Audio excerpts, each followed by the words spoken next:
Welcome to YouTube channel mining Billa. आप सभी का स्वागत करते हैं फिर से आपके अपने यूट्यूब चैनल माइनिंग बिल्ला में। तो अगर चैनल में आप नए होंगे तो सब्सक्राइब कर लें और वीडियो अच्छा लगे तो लाइक जरूर करें। तो बात करते हैं प्रीवियस क्लास जो कि CMR 2017 चल रही है ना। इस चैनल में आपको पूरा का पूरा कवर मिलेगा CMR 2017 जो कि आपके एग्जाम से पर्पस से काफी इम्पोर्टेंट है। क्यों इम्पोर्टेंट है, क्यों CMR 2017 हम लोग पढ़ेंगे सर? क्योंकि लगभग 50%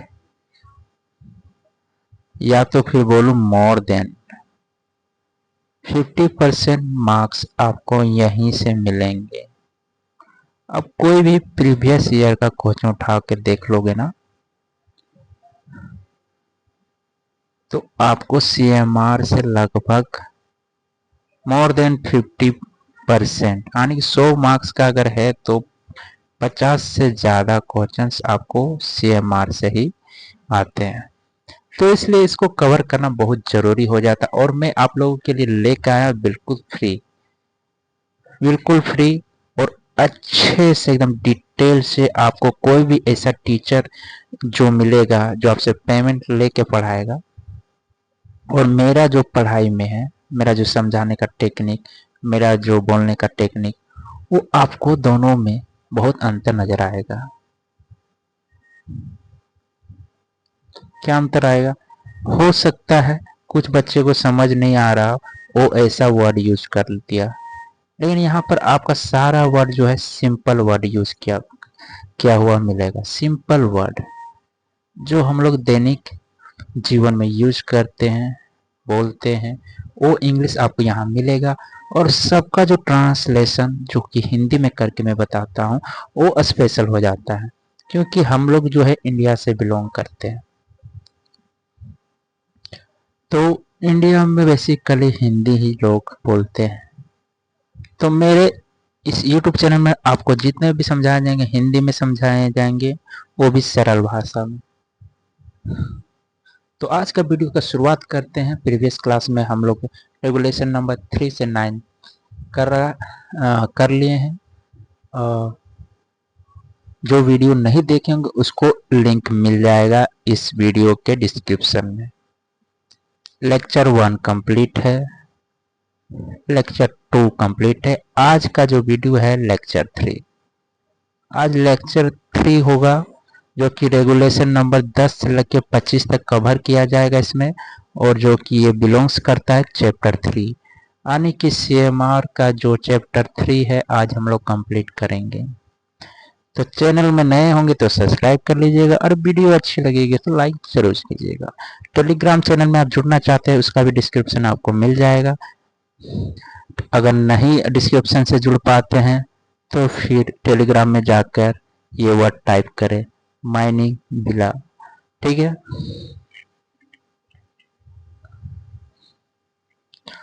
अब चैप्टर 3 में आपको सिर्फ यही सब पढ़ने को मिलेगा, एग्जामिनेशंस एंड सर्टिफिकेट, ठीक है। कौन से एग्जाम होते हैं DGMS में, उस बोर्ड का नाम क्या है, कितने सर्टिफिकेट के लिए हम लोग अप्लाई करते हैं, उसका मिनिमम क्वालिफिकेशन क्या होगा, एंड अदर सारे डिटेल को निचोड़ कर आज हम लोग सीख लेंगे।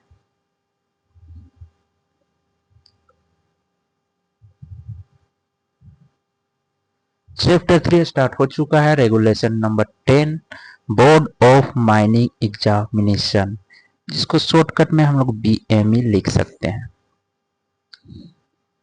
तो ये board of mining examination sir हम कभी सुने नहीं है।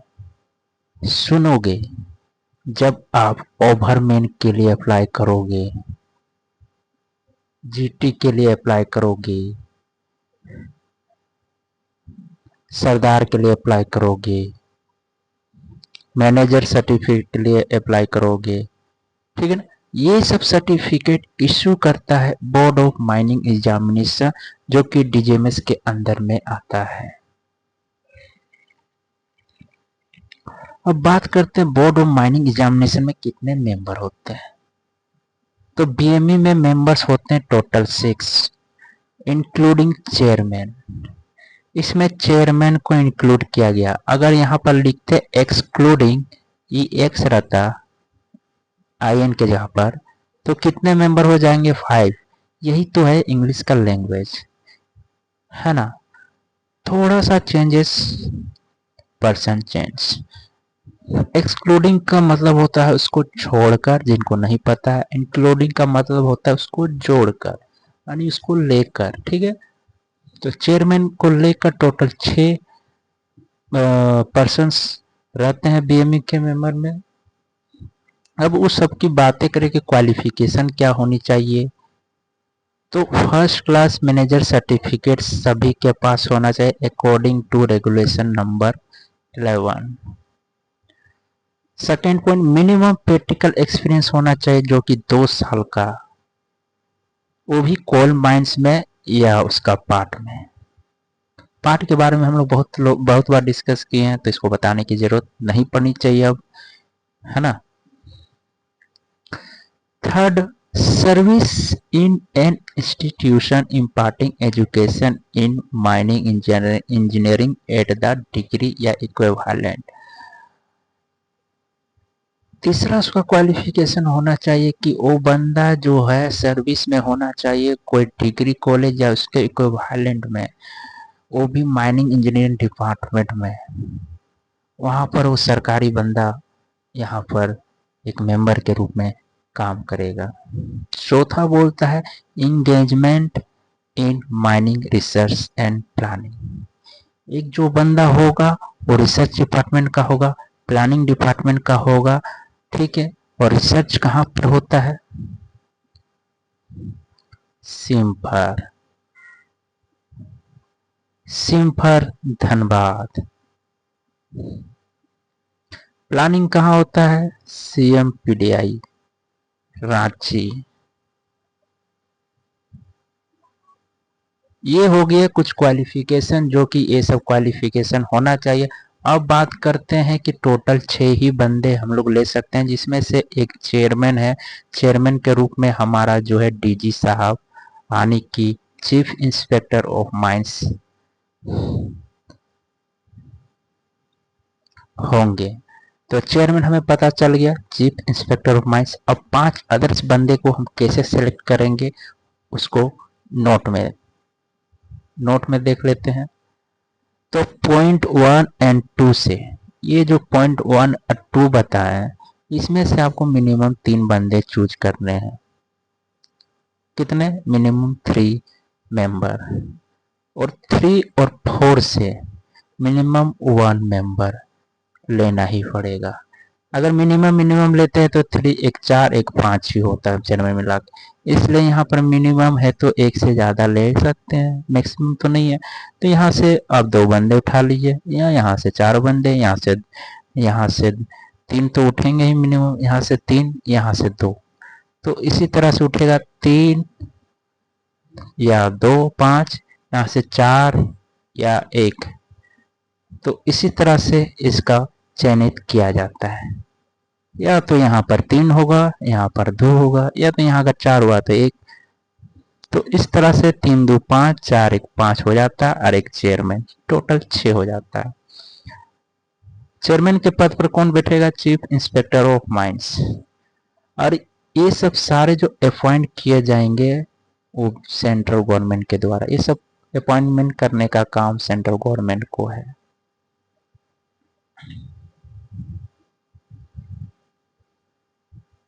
अब बात करते हैं कोई गठन कमेटी अगर नियुक्त होती है तो एक सेक्रेटरी का पद होता है। वो सेक्रेटरी में कौन बैठेगा, वो डिसाइड करेगा चेयरमैन, यानी कि chief inspector of mines decide करेगा कि सेक्रेटरी कौन बनेगा। अब जो है कि कोई मीटिंग होगी, गठन तो बन चुका है, कुछ बातों पर विमर्श किया जाएगा, कुछ बातों को लेकर आपस में सुझाव लिए जाएंगे। तो उस समय जो है मीटिंग अरेंज होगा। तो उस मीटिंग का जो नोटिस है वो कौन भेजेगा और कब भेजेगा। तो नोटिस जो है चेयरमैन सर या तो सेक्रेटरी, दोनों में से कोई भेजेगा, वो भी 10 दिन पहले, कम से कम 10 दिन पहले। मीटिंग जिस दिन फिक्स है उसके कम से कम 10 दिन पहले आपको नोटिस भेजना पड़ेगा। किन लोगों को भेजना पड़ेगा? जो बीएमई के मेंबर्स है उन लोगों को भेजना पड़ेगा।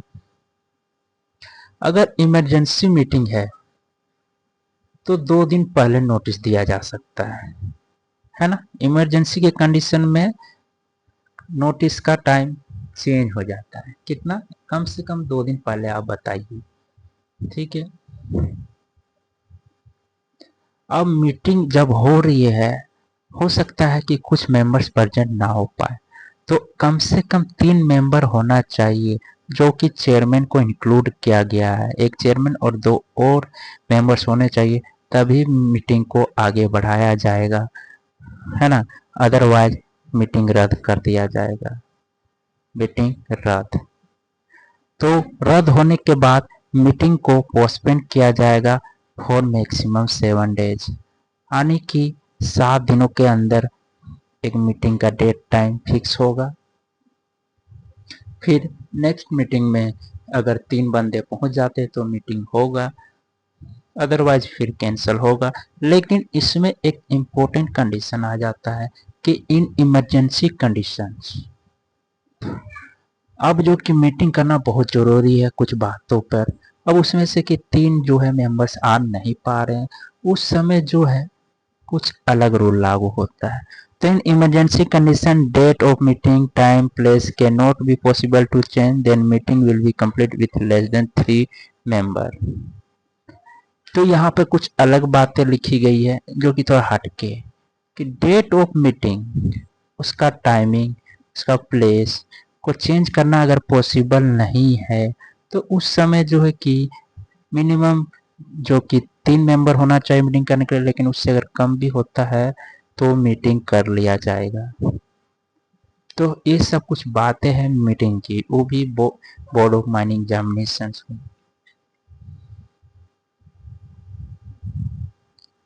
REG 11 regulation number 11 certificates grants by board. अब ये जो बोर्ड की बात कर रहे थे बीएमई, इसके द्वारा कुछ सर्टिफिकेट ग्रांट किए जाते हैं जो एक माइनिंग इंजीनियर को मिलते हैं। एक माइनिंग इंजीनियर का जो भी सर्टिफिकेट होता है कॉलेज के बाद, वो सारा डीजीएमएस ही देता है।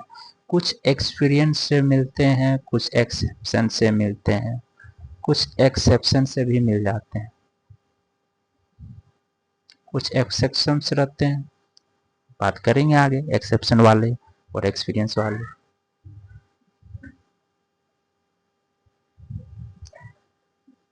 तो टोटल 7 सर्टिफिकेट बीएमई देता है। First class manager certificate, restricted और अनरेस्ट्रिक्टेड। रेस्ट्रिक्टेड का मतलब होता है सिर्फ आप ओपन कास्ट में ही काम कर सकते हैं। अनरेस्ट्रिक्टेड का मतलब होता है both underground and open cast.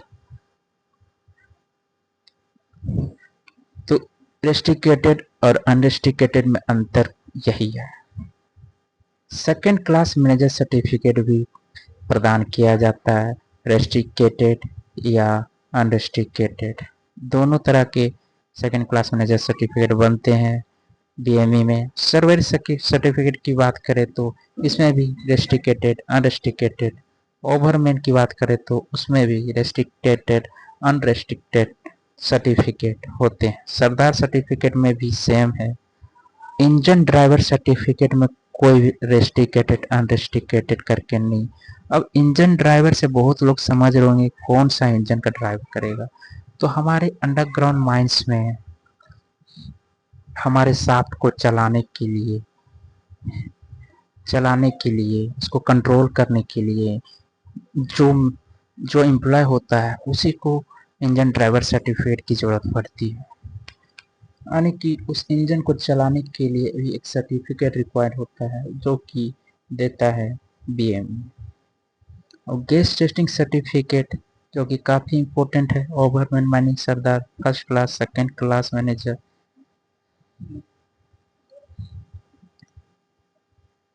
तो ये 7 सर्टिफिकेट टोटल जो है वो बीएमई के द्वारा दिया जाता है। वो वैसे नहीं देगा, आपको एग्जाम निकालना पड़ेगा या तो कुछ एक्सेप्शन केस में देता है।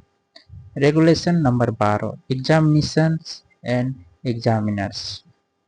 एग्जामिनेशन में बोलेंगे तो यही सब एग्जामिनेशन होता है, एग्जामिनर कौन रहता है, तो ये इम्पोर्टेंट ज़्यादा है नहीं, इसलिए ये बहुत लंबा चौड़ा था, पूरा का पूरा सब्जेक्टिव मैटर था, इसको नहीं करना है, एग्जाम में आपको नहीं आने वाला। Regulation number 13, submission of application. जब आप बीएमई के लिए अप्लाई करते हैं, यानी बीएमई बोर्ड के लिए कोई भी सर्टिफिकेट के लिए, गेस्ट टेस्टिंग हो गया, ओवरमैन सर्टिफिकेट, माइनिंग सरदार, सर्वेयर, जो भी लिस्ट में 7 जो थे उनके लिए आप अप्लाई करते हैं, ये सातों में से किसी के लिए भी आप अप्लाई करते हैं तो आपको 60 दिन पहले एप्लीकेशन देना पड़े। Application for any examination shall be given at least 60 days before from the date of examination. Date के एग्जाम से 4 दिन पहले आपको एप्लीकेशन देना पड़ेगा कि हम भी ये एग्जाम देना चाहते हैं, ये रहा मेरा एप्लीकेशन। अब अप्लाई कर दिया, उसके बाद एग्जाम होगा, आपको जो बोर्ड ऑफ माइनिंग एग्जामिनेशन के थ्रू जो है कि डेट और प्लेस 4 दिन पहले दे दिया जाएगा। जब आपका एग्जाम का डेट है उसके 4 दिन पहले आपको दे देगा। तो notice of date and place of exam shall be given at least 60 days before from the date of exam. REG 14 यानी कि regulation number 14, age limit and general qualification of candidate. तो मिनिमम जो है कि कोई भी एग्जाम में बैठने के लिए, बीएमई का एग्जाम में बैठने के लिए 20 साल होना चाहिए, तभी आप फॉर्म भर सकते हैं। First class, second class, overman, सरदार, सर्वेयर, जीटी, इंजन ड्राइवर, ये सारे अगर चाहते हैं सर्टिफिकेट आपको मिले तो आपका एज 20 साल होना चाहिए। बात करें practical experience for Sardar exam, regulation number 17 में बोलता है कि डिप्लोमा होल्डर को 1 साल का एक्सपीरियंस अगर है तो आइए फॉर्म भरिए और अपना माइनिंग सरदार सर्टिफिकेट, या तो आपको ओवरमैन डायरेक्ट मिलता है, लेकिन आपको सिर्फ सरदार सर्टिफिकेट के लिए अप्लाई भी कर सकते हैं, सरदार सर्टिफिकेट ही चाहिए तो वो भी मिल जाएगा डिप्लोमा के बाद। तो सरदार कोई लेता है नहीं, क्योंकि सरदार जो है ओवरमैन से नीचे का पद है, तो सब ओवरमैन ही लेता है, जिसमें सरदार का ऑटोमेटिक उसमें समझ जाइए कि इज्जत मिल जाता है कि आप सरदार का भी वैकेंसी भर सकते हैं, सरदार का भी काम कर सकते हैं, हमें उसका भी पावर मिलता है उसको। तो डिप्लोमा होल्डर को 1 साल का एक्सपीरियंस करके उसके बाद जीटी सर्टिफिकेट, उसके साथ फर्स्ट एड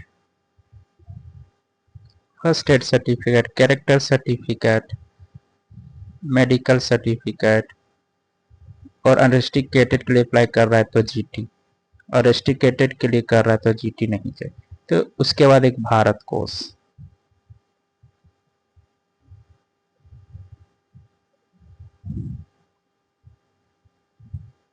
भारत कोष का पेमेंट, ये सब चीजें इकट्ठा करके ऑनलाइन एप्लीकेशन दे दिया जाता है। पहले तो ऑफलाइन था, अब जो कि ऑनलाइन हो गया है। अब बात करें फील्ड कैंडिडेट के लिए तो 3 साल का मिनिमम एक्सपीरियंस चाहिए, वो भी 10th पास होना चाहिए, ये इम्पोर्टेंट है, 10th पास होना चाहिए। उसके बाद 3 साल का एक्सपीरियंस रहेगा तो वो बीएमई में अप्लाई करके एग्जाम दे के सरदार सर्टिफिकेट ले सकता है। REG 18, regulation number 18, practical experience for engine driver certificate. कम से कम 1 साल प्रैक्टिकल एक्सपीरियंस चाहिए। Engine driver certificate. अब इंजन ड्राइवर सर्टिफिकेट कहाँ रहता है? अंडरग्राउंड की बात करें तो हॉलेज के रास्ते में एक जगह बनाया जाता है जहाँ से हॉलेज में चलने वाली टबों को कंट्रोल किया जाता है। वहाँ पर एक एम्प्लॉय बैठा रहता है जिसको बोलते हैं इंजन ड्राइवर। उसके पास सर्टिफिकेट होना चाहिए। उसका जो असिस्टेंट है नेक्स्ट वही लगभग में बनता है, क्योंकि 1 साल का एक्सपीरियंस उसको वहीं से मिलता है असिस्टेंट के रूप में। फिर वो अप्लाई करता है और एग्ज़ाम देता है और फिर उसको BME सर्टिफिकेट ग्रांट करता है। क्वालिफिकेशन में इसको कुछ नहीं चाहिए, बस पढ़ा लिखा होना चाहिए, जिसको बोलते हैं लिटरेट। कोई डिग्री कोई सर्टिफिकेट नहीं चाहिए। मैक्सिमम जो ये 7 आपको जो सर्टिफिकेट प्रोवाइड हो रहा है BME से, वो मैक्सिमम 7 टाइम्स ही आप एग्जाम दे सकते। एक बार फेल हो गए तो दूसरा बार दीजिए, तीसरा बार दीजिए, चौथा बार जाइए, 5वां बार जाइए, छठा बार जाइए, 7वां बार जाइए, लेकिन 8वां बार मत जाइए, क्योंकि आपको एग्जाम की अनुमति रेस्ट्रिक्टेड हो चुकी है, यानी कि खत्म हो गया। 8वां बार एग्जाम आप नहीं दे सकते हैं BME में कोई एक सर्टिफिकेट के लिए। ठीक है।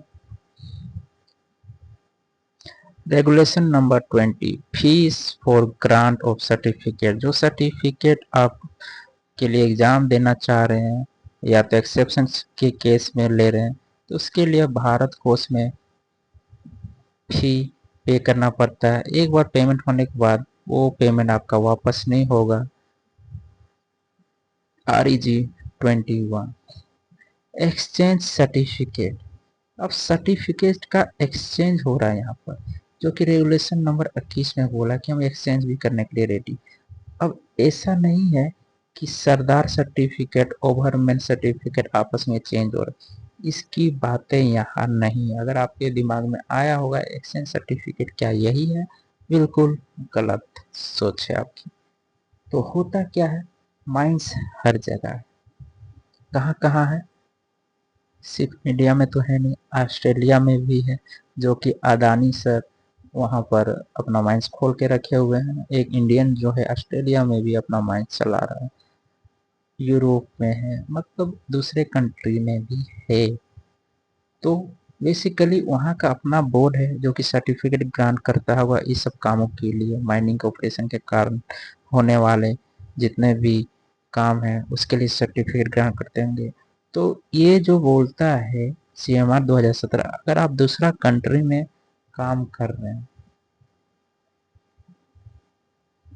कहाँ काम कर रहे हैं? दूसरा कंट्री में काम कर रहे हैं, मान लेते हैं ऑस्ट्रेलिया में आप काम कर रहे हैं। आप चाहते हैं कि नहीं अब जो है कि हम इंडिया में काम करेंगे, तो उस समय जो है कि आपको BME में 1 साल का मेडिकल सर्टिफिकेट जो कि देना पड़ेगा। वो भी सर्टिफाइंग सर्जन या तो MBBS क्वालिफिकेशन होना चाहिए उस मेडिकल सर्टिफिकेट में साइन करने वाले सर्टिफायर का। ये तो आपके नॉर्मल मान लीजिए सरदार ओवरमैन ये सब के लिए, इंजन ड्राइवर के लिए। लेकिन आपको अगर मैनेजर सर्टिफिकेट का एक्सचेंज करना है तो मिनिमम 6 मंथ का एक्सपीरियंस लगेगा, वो भी इंडिया का। ठीक है, यही यहाँ पर एक स्पेशल कैरेक्टर होता है मैनेजर। बाकी सब के लिए फिटनेस सर्टिफिकेट से काम हो जाता है। Regulation number 22, duplicate certificate. आपका कभी ना कभी सर्टिफिकेट लॉस हो सकता है। ये रेगुलेशन आपको बताता है कि आपको डुप्लीकेट सर्टिफिकेट कैसे मिलेगा। तो मिल सकता है BME में आपको अप्लाई करना है, और वो जो BME आपको सर्टिफिकेट देगा वाटर मार्क्स के साथ देगा जिसमें लिखा रहेगा डुप्लीकेट। उस मार्क जो आपका जो सर्टिफिकेट में है डुप्लीकेट करके वाटर मार्क लगा रहेगा एज पर to original certificate. Original certificate में कोई मार्क्स नहीं रहता है, ना ओरिजिनल लिखा रहता है ना डुप्लीकेट, लेकिन डुप्लीकेट में डुप्लीकेट लिखा मिलेगा आपको। Regulation number 23, certificate to be delivered to the manager. जब आप कोई भी कंपनी से जुड़ेंगे ना, आपका जब सर्विस हो जाएगा, मान के चलते एनसीएल में हो गया है आपका, तो सारे पेपर वर्क के दौरान आपसे सारे सर्टिफिकेट ले लिए जाएंगे। ठीक है, मैनेजर को देना पड़ेगा। वो मैनेजर करता है क्या, उसको रखता है अपने पास, वेरिफिकेशन होती है कुछ दिनों तक, वो सारे सर्टिफिकेट ओरिजिनल है कि नहीं। उसके बाद वो सब सर्टिफिकेट उसके लिए काम लेता है, उसके बाद अपने पास रखता है। तो overman, mining sardar, engine driver certificate, GT certificate, such certificate shall be deliver to the manager of mine.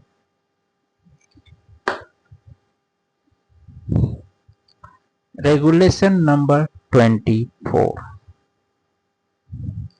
Sir manager की बात कर रहे थे, थोड़ा सा उसका एक्सपीरियंस, उस एग्जाम में बैठने के लिए क्या क्या एक्सपीरियंस चाहिए वो थोड़ा डिटेल में डिस्क्राइब कर देते हैं, यही करते हैं।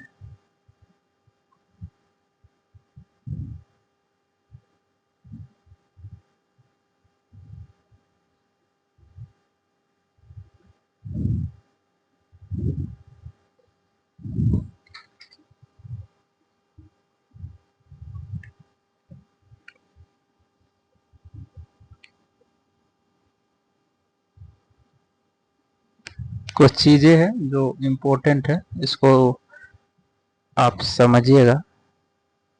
फील्ड कैंडिडेट, ठीक है,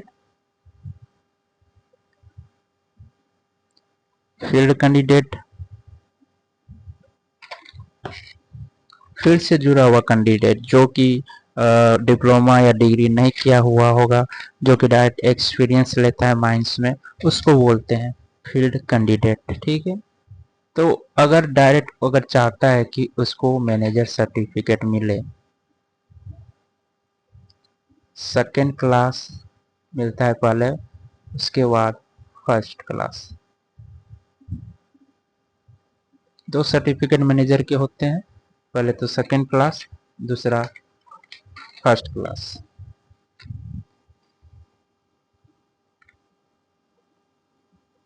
बात करते हैं फर्स्ट क्लास।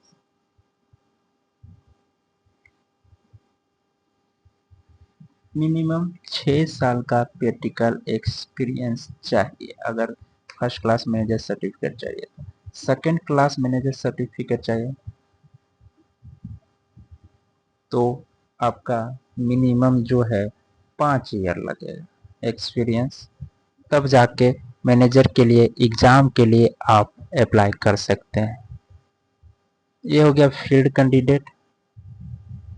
अब डिप्लोमा कैंडिडेट और डिग्री कैंडिडेट। डिप्लोमा की बात करें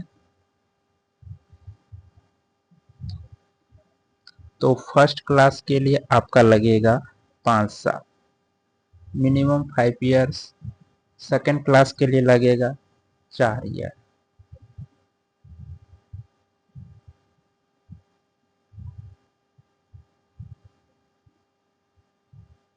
डिग्री वालों के लिए, जो कि डिग्री होल्डर है, उनके लिए फर्स्ट क्लास के लिए 2 साल, minimum 2 year. Second class manager certificate के लिए 1 ईयर। 1 ईयर प्रैक्टिकल एक्सपीरियंस चाहिए। तो कुछ इस प्रकार से फील्ड कैंडिडेट, डिप्लोमा कैंडिडेट और डिग्री कैंडिडेट अगर चाहते हैं सेकेंड क्लास मैनेजर सर्टिफिकेट उसके पास हो, फर्स्ट क्लास मैनेजर सर्टिफिकेट हो, तो ये सब एक्सपीरियंस चाहिए, उसके बाद ही आप अप्लाई कर सकते हैं। तो फर्स्ट क्लास मैनेजर सर्टिफिकेट जो कि फील्ड कैंडिडेट को लेना है तो मिनिमम 6 ईयर एक्सपीरियंस चाहिए। फिर वो अप्लाई करेगा बीएमई में, फिर वो एग्जाम देगा, पास हुआ तो मिलेगा। इसी तरह से सारा प्रोसेस इन इन सभी में लागू होगा डिप्लोमा तक। एंड डिग्री में थोड़ा सा चेंजेस है। फर्स्ट क्लास मैनेजर के लिए उसको एग्जाम देना पड़ता है, और सेकेंड क्लास के लिए 1 ईयर्स का वो पीजीपीटी करता है, पोस्ट ग्रेजुएट प्रैक्टिकल ट्रेनिंग, यहाँ लिखते हैं पीजीपीटी।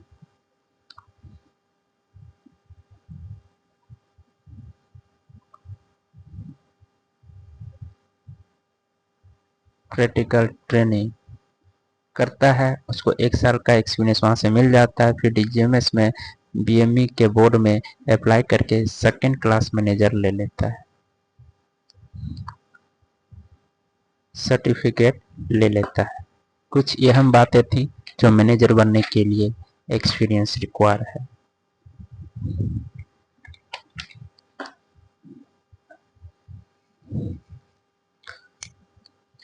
रेगुलेशन नंबर 24, सस्पेंशन या cancellation of manager certificate, surveyor certificate, ओवरमैन certificate, mining Sardar certificate, engine driver certificate, GT certificate, यानी कि जो भी बीएमई से सर्टिफिकेट ग्रांट किया जाता है उसका कैंसिलेशन हो सकता है ना, उसको सस्पेंस किया जा सकता है, यानी वो सर्टिफिकेट को रद्द किया जा सकता है। तो कब रद्द किया जाएगा? Inspector who conduct the inquiry shall send report to the board within 15 दिन। कोई इंस्पेक्टर जो कि इंस्पेक्शन किया हुआ है कि आपका ये सर्टिफिकेट के लिए अप्लाई किए हैं, या तो आपका सर्टिफिकेट जो कि एग्जाम पास करके ले लिए हैं, आप जो प्रूफ दिए थे कि ये सब मेरे पास क्वालिफिकेशन है, उसका जो है कि लेखा जोखा का जांच किया जाता है। जांच करने के बाद वो इंस्पेक्टर अपना रिपोर्ट भेज देगा 15 दिन के अंदर। उसका जांच खत्म हो गया है, उसके 15 दिन के अंदर वो रिपोर्ट कर देगा कि इसका जो भी आप डेटा दिए थे, डिटेल दिए थे, वो बिल्कुल सही है या तो फिर गलत है। उसी के हिसाब से क्या करेगा बोर्ड, आपका सर्टिफिकेट सस्पेंशन में कर सकता है या तो रद्द कर सकता है। ठीक है। Board shall be submit with in 30 days in case of suspension या कैंसिलेशन ऑफ सर्टिफिकेट। जैसे ही उसको मिल जाता है उसके 30 दिन के अंदर वो सर्टिफिकेट का कैंसिलेशन करेगा या तो फिर सस्पेंड करेगा, यानी कि उसको लागू होने नहीं देगा। अगर इस तरह का किसी के साथ घटना होता है और वो व्यक्ति जो कि सही है और उसके साथ कुछ तरह का घटना हो जाता है तो सर्टिफिकेट कैंसिल कर दिया जाता है, सस्पेंड कर दिया जाता है। तो उस समय एक अपील कर सकते हैं अगेंस्ट द डिसीजन जो बीएमई ने डिसीजन लिया है। ठीक है, वो भी सेंट्रल गवर्नमेंट को आपको करना पड़ेगा, वो भी 30 दिन के अंदर। जब आपको ऑर्डर मिल गया कि आपका सर्टिफिकेट जो है रद्द करते हैं, वो इस तरह का इशू है, तो जैसे आपको नोटिस प्राप्त हुआ उसके दिन से काउंटडाउन शुरू होता है। उसके 1-2 करके 30 दिन आएंगे, उससे पहले आपको सेंट्रल गवर्नमेंट को अपील कर देना कि सर ऐसा ऐसा बात हो रहा है मेरे साथ, मेरा सर्टिफिकेट कैंसिल कर रहे हैं बीएमई वाले, बट ऐसा कुछ है नहीं, आप प्लीज़ इनके बारे में अच्छे से क्या बोलते हैं इन्वेस्टिगेशन कराएं। तो रेगुलेशन नंबर 25 बोलता है validity of certificate for manager and official. जितने भी ऑफिशियल है जैसे कि सरदार, सर्वेयर, इंजीनियर, ओवरमैन, ये सारे ऑफिशियल में होते हैं। जितने भी ऑफिशियल बंदे हैं वो सब 60 साल तक काम कर सकता है। उसका सर्टिफिकेट 60 ईयर्स के लिए वैलिडिटी होता है, यानी 60 साल। कुछ स्पेशल कंडीशन एक है, आपका जो सर्टिफिकेट है 70 साल तक एक्सटेंड किया जा सकता है। 60 साल तक तो नॉर्मल कंडीशन में काम करना, अगर कोई व्यक्ति इच्छुक है नहीं कि हम और काम करना चाहते हैं तो उसको 70 ईयर तक परमिशन दिया गया है। कितने साल? 70 ईयर तक परमिशन इसको ग्रांट किया कि 70 साल तक ठीक है आप काम कर लीजिए, उसके बाद आपको नहीं काम करना होगा, ये परमिशन मिल जाता है। तो उस कंडीशन में होता क्या है, डायरेक्ट क्या 10 साल का एक्सटेंडेड हो जाता है? नहीं, 1 ईयर का एक्सटेंडेड होगा। अगर 60 साल कंप्लीट हो गया है, यानी कि कंप्लीट हो गया उसके बाद नहीं करना, कंप्लीटेड होने से पहले, जैसे 60 साल होने वाला है उससे पहले आप अप्लाई कर दीजिए बीएमई में, 1 साल आपका एक्सटेंड होगा, 61 हो जाएगा। फिर जैसे कंप्लीट होने वाला, खत्म होने वाला 61, उससे पहले अप्लाई कीजिए, 62 साल के लिए हो जाएगा, 63 साल के लिए होगा, 64 के लिए, 65 के लिए, 66, इसी तरह से करते करते 70 साल तक आप एक्सटेंड कर सकते हैं। उसके लिए आपको कुछ नहीं करना, एक मेडिकल सर्टिफिकेट देना है, वो भी सेटिस्फाई किया हुआ रहना चाहिए एमबीबीएस डॉक्टर से कि हाँ ये जो कि चिकित्सक में अच्छा पाया गया है यानी इसका हेल्थ जो है अच्छा है, ये काम कर सकता है। तो ये सब हेल्थ सर्टिफिकेट में लिखा रहेगा। ठीक है, एमबीबीएस या सर्जन, जो कि पिछले स्लाइड में था, सर्जन, सर्टिफाइंग सर्जन। तो ये डॉक्टर का साइन चाहिए उस मेडिकल सर्टिफिकेट में। तो इस तरह से आज का टॉपिक यहीं ख़त्म होता है। मिलेंगे नेक्स्ट वीडियो में आप लोगों के साथ। वीडियो अच्छा लगेगा तो लाइक जरूर करें। किसी भी टॉपिक में अगर आपको लगा होगा कि थोड़ी सी जानकारी समझ में नहीं आई या इसमें कुछ और जानकारी ऐड कर सकते हैं हम, जो कि कम लग रहा होगा, please comment in comment box. और कोई अगर अदर इशू आप देखते हैं वीडियो से रिलेटेड, कहीं भी आपको लगता है कि आपको गलत बताया जा रहा, प्लीज़ कमेंट, मुझे बहुत खुशी होगी अपने आप को सुधार करने में। क्योंकि एक अच्छा स्टूडेंट और एक अच्छा टीचर के बीच ये रिलेशन परफेक्ट होना चाहिए कि वो उसकी गलती को पकड़े, आपस में एक दूसरे से बात करें, उसको सुधारें। ये बहुत ज़रूरी है। कोई भी इंस्टीट्यूशन में अगर आप पढ़ रहे हैं, चाहे फ्री में ही क्यों ना पढ़ा रहे हो, आपका हक है कि आपको कोई गलत चीज़ें बता रहा है तो उसको बोलें कि सर आप नहीं पढ़ा पा रहे हैं सर, इसको सुधारिए सर, ये थोड़ा सा मिस्टेक है यहाँ पर। तो इस तरह का सजेशन देना चाहिए और टीचर को नाराज उसमें नहीं होना चाहिए, क्योंकि एक अच्छा टीचर जो है हमेशा सीखता है, कभी भी कंप्लीटेड नहीं रहता है। एक अच्छा टीचर वही है जो हमेशा सीखे और दूसरा को बताए। बिना पढ़े मैं भी आपको नहीं बता सकता, दुनिया का कोई भी टीचर जो कि बिना पढ़े किसी को नहीं बता सकता, उसको पहले पढ़ना पड़ता है फिर उस टॉपिक को बताता है। ठीक है, ये सब हो गई बात की बातें। तो वीडियो कैसा लगा होगा आप कमेंट करके बता सकते हैं। मिलते हैं नेक्स्ट वीडियो में, तब तक के लिए अपना ख्याल रखिए।